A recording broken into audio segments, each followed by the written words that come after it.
Alright, what's up y'all, LakerFan here. As you can see by the title of today's video, got the Season 4 tier list for finishing badges in NBA 2K22 Next Gen. As you can see in the bottom left, if you're new to the channel or new to the series, the text color is going to indicate Season 3 ranking. So for instance, I had Giant Slayer as the worst finishing badge in the E tier, I had no F tiers, and then we had things that are in blue in the D, green in the C, yellow in the B, and so on and so on. So hope y'all enjoy the video. If you do, feel to drop a like, sub if you're new to it on them noties, all that good stuff, and like always, try to 1,000 likes. Alright, so to start us off, we got Giant Slayer. What I want to say about this badge first and foremost is that I'm not going to sit here and say the badge has been increased in its efficiency or the ability of the badge or anything like that. What I will say though is that smaller guards with driving dunk on them have become a lot more valid ever since even the left-right patch, but now especially in this season I feel like it's a new trend where pretty much anything with 74 driving dunk or higher, or to get 84 for the contact dunks, has been a little bit more viable to run, if you ask me. With that, makes it a little bit more reasonable to run Giant Slayer, but either way I still don't think it's that good of a badge. I don't think it really helps you that much with dropping the contest percentages of your layups or to help you dunk on people or anything like that. I still just don't think the badge is that good. Now what I've had a big opinion change on is Putback Boss. I'm moving this from the D tier to the B tier, and honestly I will say too, I think it's in the highest part of the B tier. I think this is the best B tier badge you're going to see in this video. I gotta say, for me being on a big man like the 7-footer and 7'3" that have the big man contact dunks, this is what I really think it's good for, but on top of that we'll talk about another thing. But for the big man contact dunks, bro, this is so ridiculous. Like, to grab the ball off the rebounds and then just go back straight up with it, you just dunk on their head way more efficiently and way more often than you would otherwise. And then the second thing too is the standing layup ability that the game allows. So for instance with the dead zone, where if you get the ball directly below the basket, you can just literally go up with it whenever. The defender is going to have to jump. There's no way they can get good position on you when you are in the dead zone, because they can't be between you and the basket because you're right below it. So whether they're behind you or in front of you, whatever the case may be, they have to jump. So with that, you're more likely to be in that position off a rebound than you would be even to get a pass into the paint from your point guard or something like that. So with Putback Boss, I do think it definitely sees a whole lot more value than I ever give it credit for. And that's not to say that I haven't been on these tall bigs. I've been on these tall bigs since Season 2. It's just that I see now the power of it all and the efficiency of the mashing and how easy it is to do, and how Putback Boss makes it even easier. The third thing to talk about with Putback Boss as well is that it unlocks putback dunks. It's not a huge deal, but I have seen some people do really well with it. My boy IQ, who plays on our Pro-Am team, he actually has done a couple of crazy putback dunks out the corner, and it's with only bronze Putback Boss being equipped as well. So literally all you have to do is have that on, boom, you can just get putback dunks. Now it's more likely to get them if you have it at a higher level, but bronze still enables them and it looks pretty cool, to be honest with you. So that's more of the flashy factor of it. It also still is kind of a competitive boost, not to a huge extent, but to be able to just grab it and get a putback rather than to come down with it and then try and mash it. But at the end of the day, mashing is a whole lot easier in this game than it has been in others, so it's not really a big deal to be able to get putback dunks if you ask me. Next up we got Unstrippable, moving from the D tier to the C tier. This is actually a pretty viable badge for all the big men out there, or if you are a slasher as well, anybody who pretty much either does a lot of mashing, or if you kind of rim run to an extent where you have a build that maybe can shoot or maybe can't shoot, whatever the case may be, but you like to really go in for those drives and your defender knows that you like to go for those drives as well. Unstrippable, pretty important. It's not the end all be all though, I'm not gonna lie. To be fair, I've never ran this badge on a higher level than gold. I don't really run it on Hall of Fame. I just feel like it's a lot of badge points to be putting into something where you're just gonna be preventing yourself from getting plucked. But if you are someone who's either on the 1v1 court with a mashing build or a rim running build, or just in general if it's on 2v2 and you're a super tall big man and you get people matched up against you that are smaller and their only way of defending you is stealing the ball, it's pretty viable to run this badge to an extent, to be honest. So honestly, you could maybe make the case for this even being in the B tier, but I just don't think there's enough value in this badge at a Hall of Fame level or a gold level to be putting like literally 6 badge points into it. I still think bronze and silver absolutely get the job done. I definitely think when it comes to ball stripper and unstrippable anyway, I just think bronze and silver are the best values regardless. Alright, so this is where you're going to see a little boring aspect of it, where we start putting a lot of badges in the same tier that they already were. So we'll go ahead and make these a little bit quicker. So we have post spin technician and teardropper staying in the D tier. Honestly, post spin technician, the worst post scoring badge in the game, and that's saying something when you have something like Dream Shake on this list as well. But anyway, with post spin technician, I just don't think it's very valuable to be doing this. I think it puts you at risk of losing the ball and getting bump stolen a whole lot, and on top of that too, the pulling the chair is so hard to do in this game. Like, you really can't get it that efficiently or that effectively, and that was the thing that post spin technician maybe had going for it, where you don't really have to hit him with the back down punisher and just strictly power your opponent down into the paint, which put you at risk in previous games of getting the chair pulled on you. Nowadays people don't even know how to do it half the time, of tapping your B button at the right time, and on top of that too, you can't spam it or else you're gonna flop. So at the end of the day, I think that's the only thing that post spin technician was really good at, it was preventing you from the chair pulls and stuff like that. Nowadays, I don't think it's really worth running this, and again, it just doesn't really get you anywhere, if you ask me.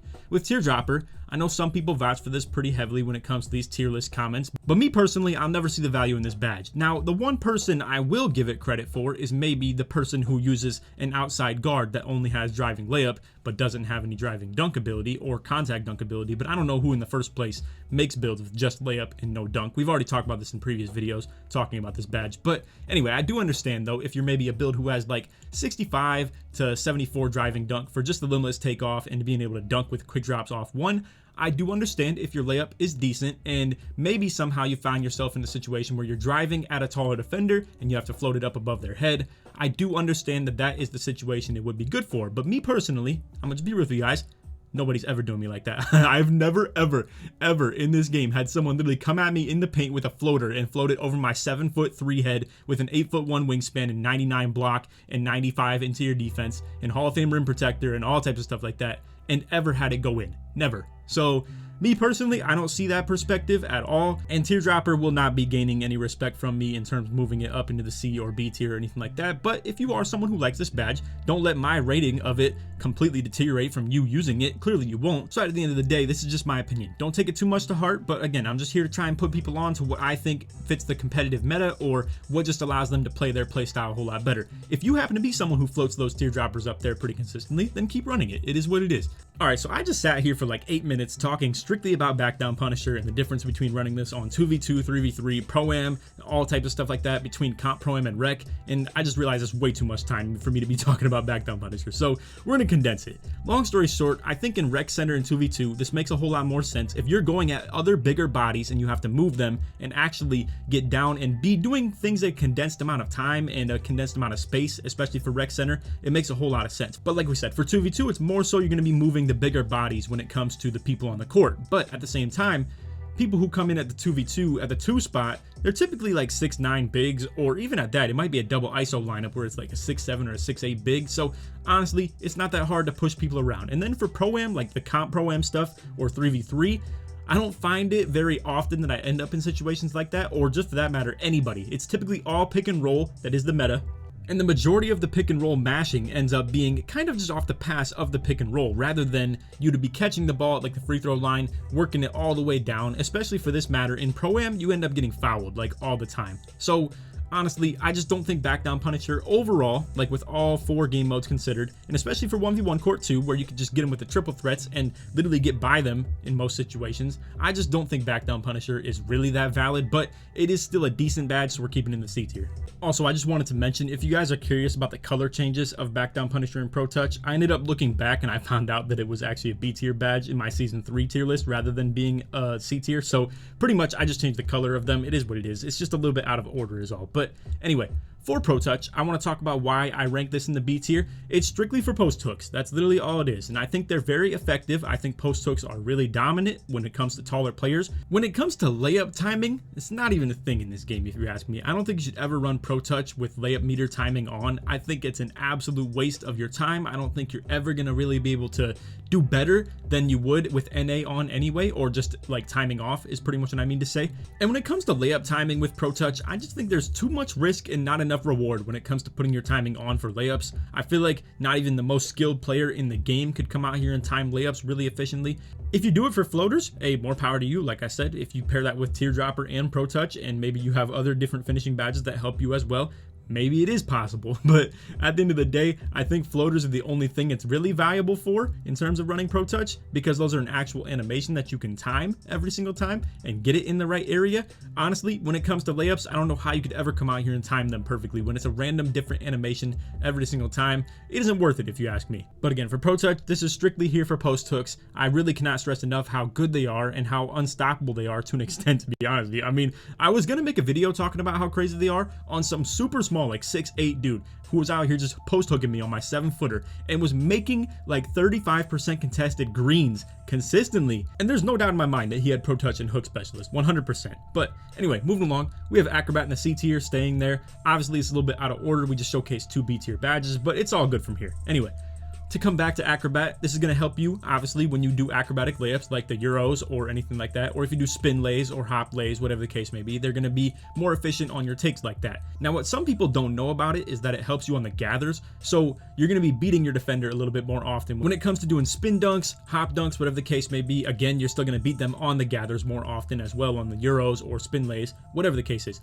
But with that, obviously we know hop dunks aren't exactly that great. I think the only thing that I really run acrobat for as a slasher is to enhance my spin layups as far as me beating a defender on them. And I think the two best animations that you're going to want to get when it comes to beating people on those spin lays are going to be Jelly and Circus. It's definitely the best animations when it comes to the double tapping the X button. As a lot of you guys know, the spin dunk, like the super crazy one from 2K20 all the way into 2K21, isn't a thing anymore. This acrobat badge would 100% be something that I would run though if it was. But anyway, again, I still run this at like a little intermediate level. It's probably around like bronze to silver. I've never really ran it more than gold. It just ends up costing me too much, and I'm sure you guys will also relate to that too if you are a slasher. But honestly, for the shooting builds, it may make a little bit more sense. You could get people on your hip a little bit more, and I'm sure the Euro lays are a little bit more viable for someone who'd actually shoot, rather than for me, where if they're just sagging off, I just go for the aggressive contact dunk every single time. But that becomes a little bit less relevant just because quick drops are so good. So if someone's on your back hip, you can really just go for the quick drop every single time, and that's literally as simple as that. So anyway, obviously with this game, it's all been dumbed down. It's either quick drops or contact dunks. That's how I feel for the most part. The spin lays are kind of valid sometimes, but either way.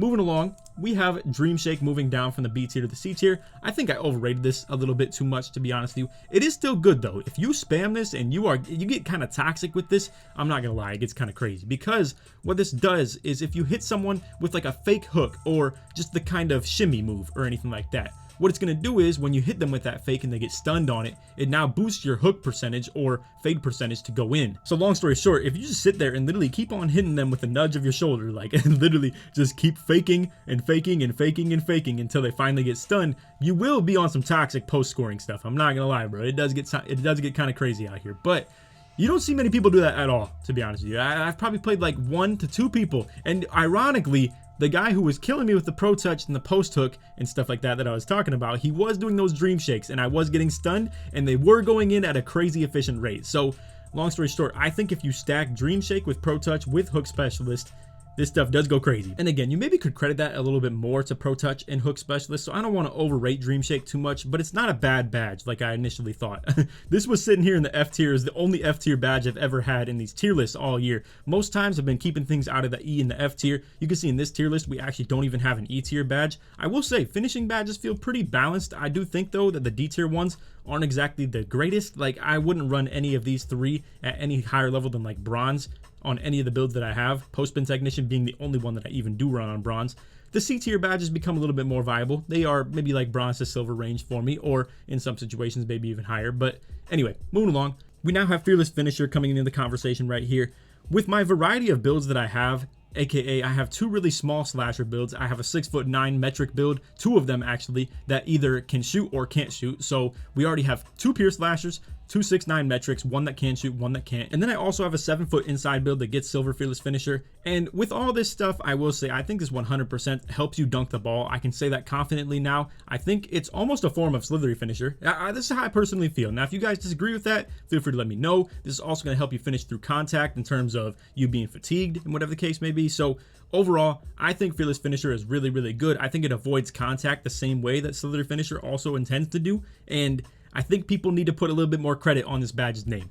A really good example of what I'm talking about with the 7-footer that can run it on silver when it comes to comp pro-am is maybe I catch the ball on the pick and roll. I'm a little bit in motion with it, right? And let's say I get a driving dunk. Someone drops out the corner. I think this is going to help me dunk in those situations 100%. As well as, like I said, I think even for going for contact dunks, I like this to be on. Now, maybe that's not enough information for someone to be satisfied with my description of it, but I'll just put it like this. It's a feel badge. You have to have it on to really understand what I'm talking about and to be able to see the difference. But personally, it's really hard to explain what this does for you. I just think that it 100% does help your finishing takes, and if that's not a good enough explanation, then I apologize. But anyway, moving along, we have the Lob City Finisher badge also staying in the B tier. This right here is really, really important. I 100% cannot stress enough how much bronze or silver Lob City Finisher does for your meter size. And some people who may have been turned off to even throwing lobs or catching lobs just because people, let's say you as a thrower, you keep on throwing them and your teammates just literally keep on missing the lobs. They keep on mistiming timing it, you're like, why am I even doing this stuff in the first place?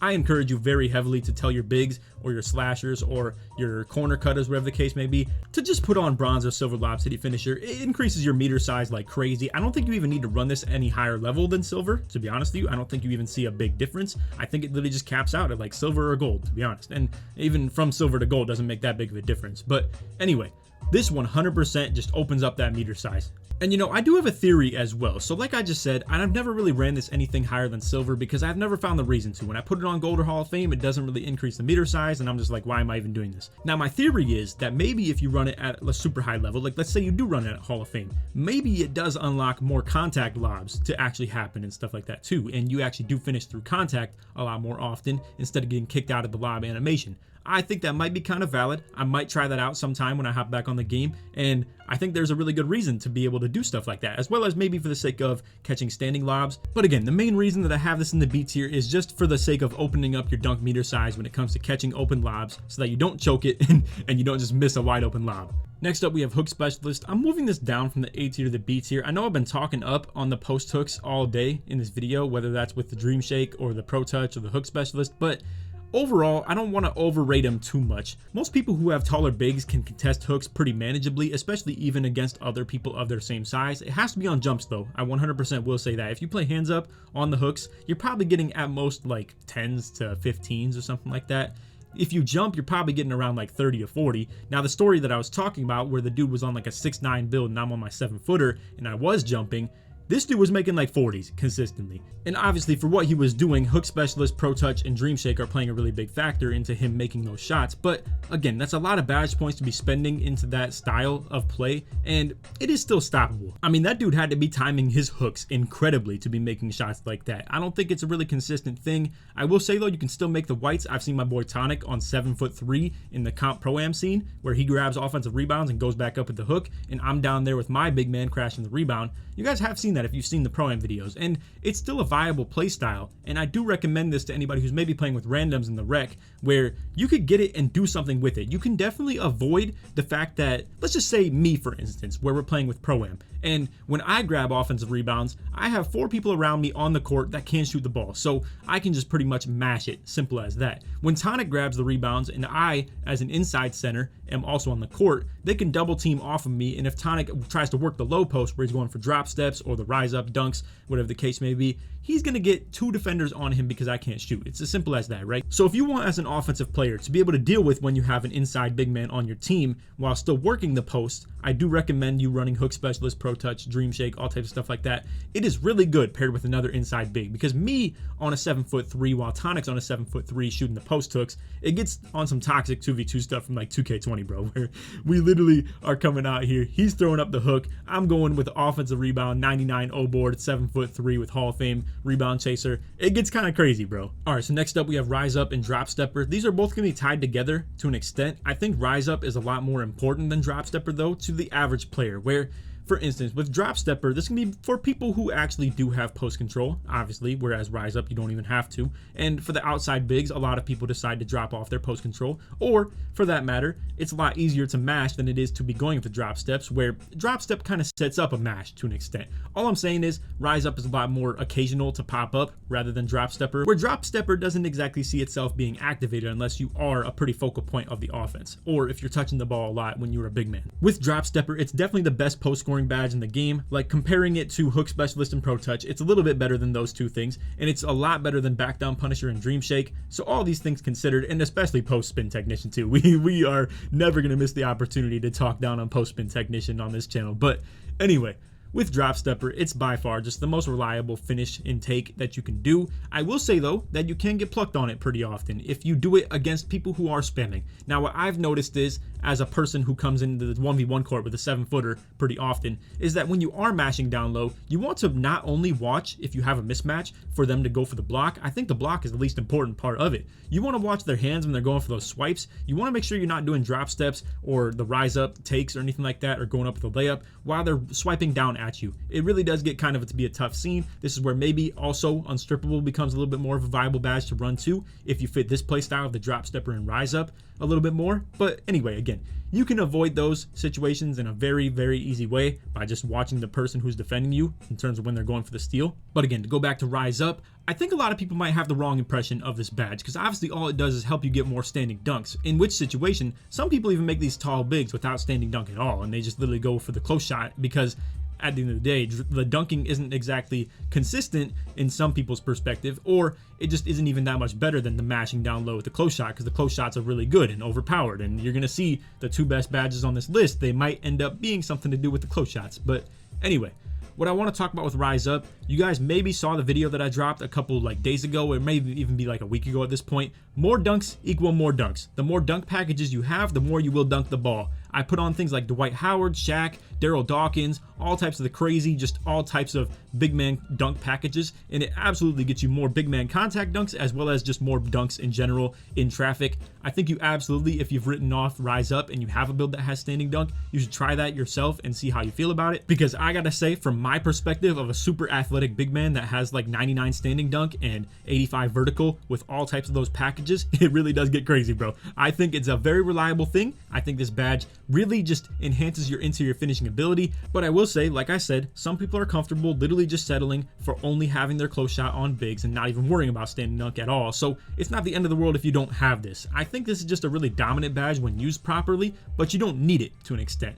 So anyway, moving along. So next up, we're going to reveal 3 different badges at once. We have 2 driving related ones with limitless takeoff and slithery finisher, and then we have what is seen as a strictly big man badge when it comes to the below the basket. But I also do want to mention, if you have a super tall slasher like a 6'9" or something like that, I 100% want to vouch for Mouse in the House. If you have the ability to have this on and you go for contact dunks really consistently on a taller slasher build like a 6'10" or a 6'9", 100% I vouch for Mouse in the House on the highest level you can get it. So because we're talking on Mouse in the House, I might as well just finish it first. So for this, obviously we just talked about, I do want to vouch for doing it in a driving dunk or a driving layup sense of things. I think it definitely helps for that and just negates the defender even being there in the first place if you are super tall. But on top of that too, we already know the standing layups are super dominant, and this only adds to it. I mean, if you're super small, you already do have a hard time contesting people who are bigger, so it's a little bit less viable to run this badge. That's why I don't really have it on the same level as Grace Under Pressure. You will see. We'll just go ahead and put this here for now because I already just gave that away. But anyway, with Mouse in the House, it's not quite as good as Grace Under Pressure. That's kind of an obvious thing though, to an extent. Grace Under Pressure just helps you make layups against anybody, whereas Mouse in the House is only going to help you finish against smaller people. And again, if you are too small to defend someone already, or in most situations, people who are 6'5" and below, they don't even have interior defense or block rating at all. So honestly, Mouse in the House, it's not exactly on the level of Grace Under Pressure, but it's definitely an A tier badge. I don't think you could put Mouse in the House in the B tier with these badges right here. I think it definitely belongs in the same conversation as these ones in the A tier.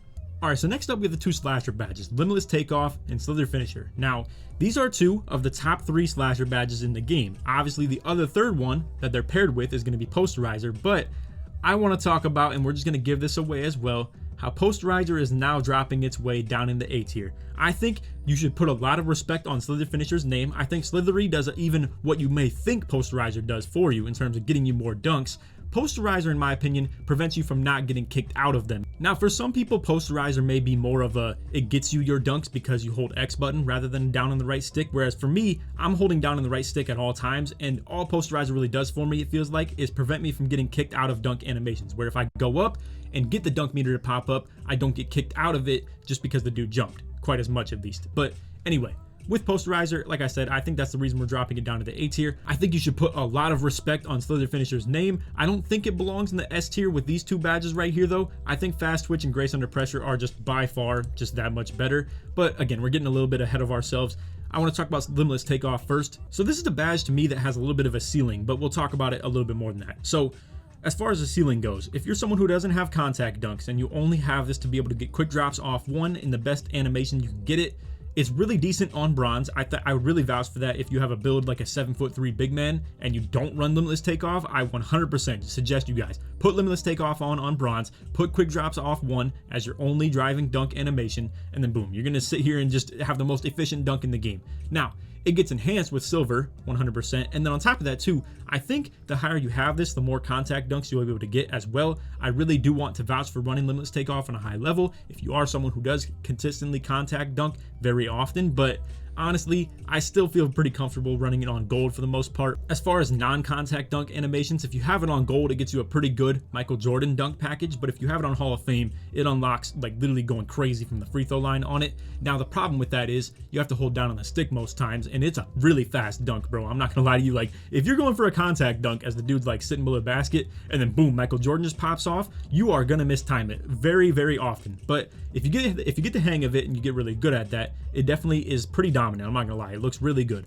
So then for the S tier, we have Grace Under Pressure and Fast Twitch. By far the two best finishing badges in the game. They're both related to just finishing below the basket as well. Fast Twitch involved in the standing dunks and standing layups. If you pair this with Rise Up, it's the best thing you can possibly do in terms of standing dunks. And if you pair this with Grace Under Pressure, it's the best thing you can do in terms of standing layups. So this is your big three right here when it comes to finishing below the basket. Fast Twitch, Grace Under Pressure, Rise Up. Simple as that. Now posterizer also does play a little bit of a factor in that as well, where if you're just holding X button down below the basket, obviously you're not going to get as many big man standing contact dunks if you would if you didn't have posterizer versus if you did.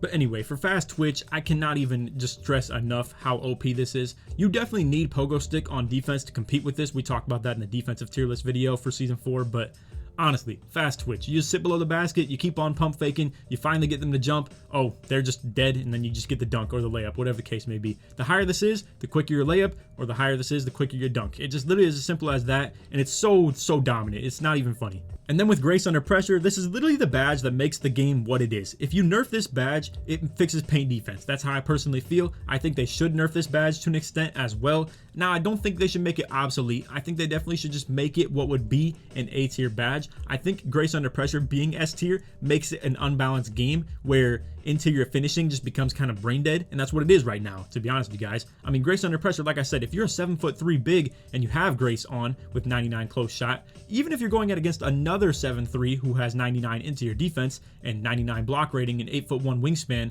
and all types of stuff like that, he still doesn't really stand a chance in most situations as long as he's in the right area. Now, I do understand that to an extent. I do also understand too that people who make 7'3", 8'1" wingspan builds of 99 close shot, Hall of Fame, Grace Under Pressure, Fast Twitch, Rise Up, Posterizer, Mouse in the House, all types of stuff like that. If you're a 6'9" and below and you're complaining about people making these types of shots over you, I highly advise you to literally just shut up, bro. It literally makes no sense for you to be talking about having 78 interior defense or something like that and crying about people making standing layups on you when they have the best build in the game for it. To be honest, that's how I feel, and I'm sure a lot of people who do run those super tall bigs, they feel me what I'm saying on that, and it doesn't make a lot of sense to be an undersized complaining about not being able to contest the literal people who optimize this badge, Mouse in the House, and Fast Twitch, Grace Under Pressure with 99 close shot, the absolute most it possibly can be. So anyway, that is the tier list. I hope y'all enjoyed. If you did, feel free to drop a like, sub if you're new, turn on the noties, all that good stuff, and like always, try to 1,000 likes. Also, if you made it to the end of the video, put finish in the comments to show your support's made all the way through. Feel free to leave any other feedback you guys want to as well. Let me know if you think anything in the list was out of place, or again, let me know if you guys are teardropper enthusiasts and do you guys believe that it should be higher, or Giant Slayer. I think these are the two badges that I hate on the most, and I do hate on Post Spin Technician quite a bit as well. But again, you guys talked me into putting Dream Shake up a little bit higher. You definitely woke me up to what it was capable of. I just don't think that same thing will really happen with Giant Slayer, Teardropper, or Post Spin Technician at all. But anyway, like I said, feel free to just leave in the comments what badges you think that I should be looking into a little bit more, what you want to advocate for. But anyway, that's all for the video. Hope you all enjoyed. On that, take it easy, man. Peace.